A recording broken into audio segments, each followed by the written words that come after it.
Coco Gauff has been rolling through Wimbledon this year, losing a total of 6 games in her first 2 rounds.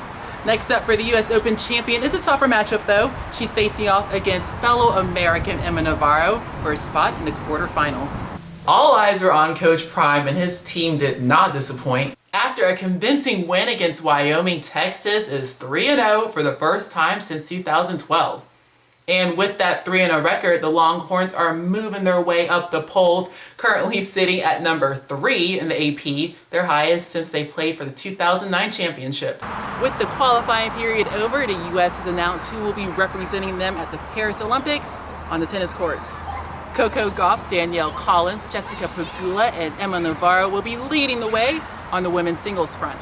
With less than 2 weeks until the season gets started, North Carolina is cautiously optimistic on their eligibility appeal for wide receiver Tez Walker.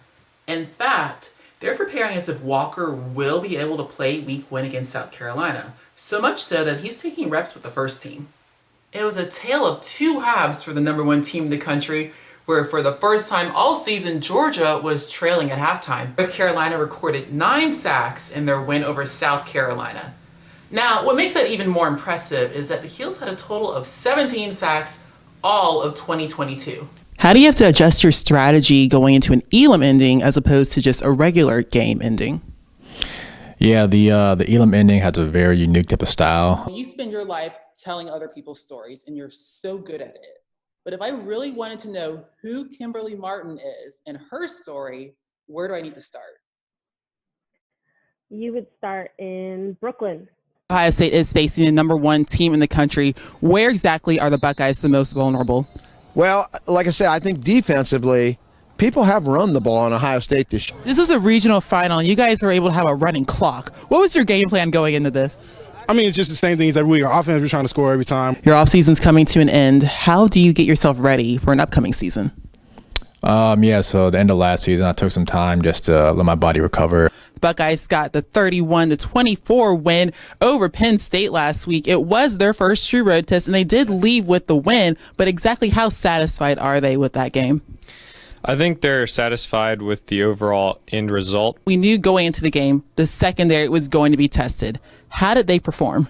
Well, the secondary looked pretty good, I thought, against the Terrapins. In college, you were known as a defensive specialist. How does that translate in the pros?